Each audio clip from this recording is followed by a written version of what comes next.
Yeah, as I get older, I find that high boulder problems psych me out a bit. I look below myself and the mat is getting smaller and smaller, further and further away.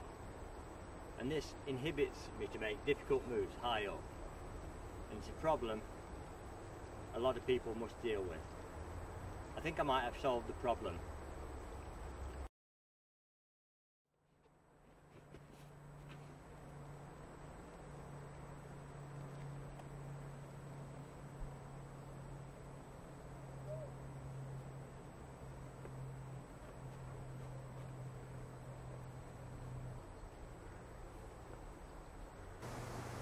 A mat that changes the perceptions of reality.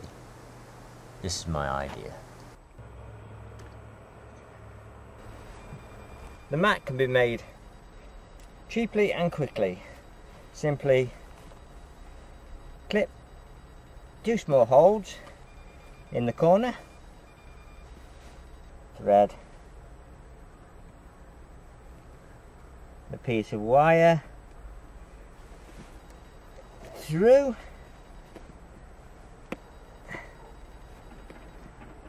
and bend it around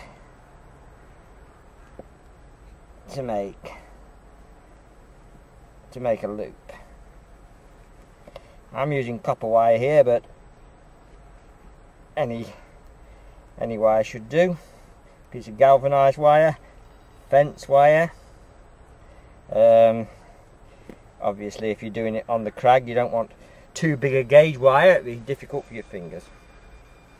Then simply tie a knot. I'm just using an overhand knot here. It's tightened up, and that's one end of your mat. Do that at all 4 corners, and it's ready. To the other end, you attach a piece of string, simply again, another overhand knot. There. Get them in the right order, of course. Then you just have to attach it around your waist, just tie it around your waist. Yeah, the particular copper wire I've used is from a slating job I had recently. But yeah, your galvanised stuff's probably from last deer fence you've put up, or something like that. And here's where the mind games come in, because you look down and the mat's just below your feet, and you make moves, you look down and the mat's still just below your feet. It never starts looking like a postage stamp miles below you. And so worry's alleviated, and you can climb up and do your highball problems without that fear. There are obvious drawbacks, but you could easily get round those by stripping back a piece of 2.5 electrical cable. That's quite readily available. Mind you, it's not the safest system in the world, and you wouldn't really want to fall off. With that in mind, I've come up with another application for this mat, and that's traversing. If you live in the lakes or Wales and you have to walk a long way to crag, you don't want to be carting loads of mats up if you're on your Todd.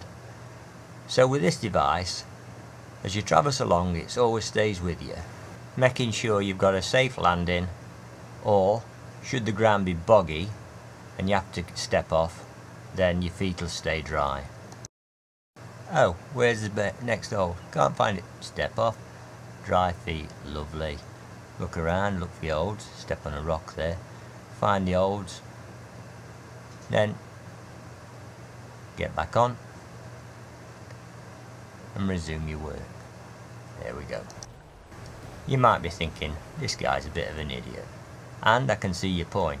After all, copper is £3,000 a tonne, so why would you use copper wire? Well, although it'll get some verdigris on it, it won't rust, so it'll stay strong. But also it's a pleasure to work with, isn't it? So malleable. I'm sure the last time you put in a ring main or did some roof work on your own, you thought, this is just an utter joy, a real joy.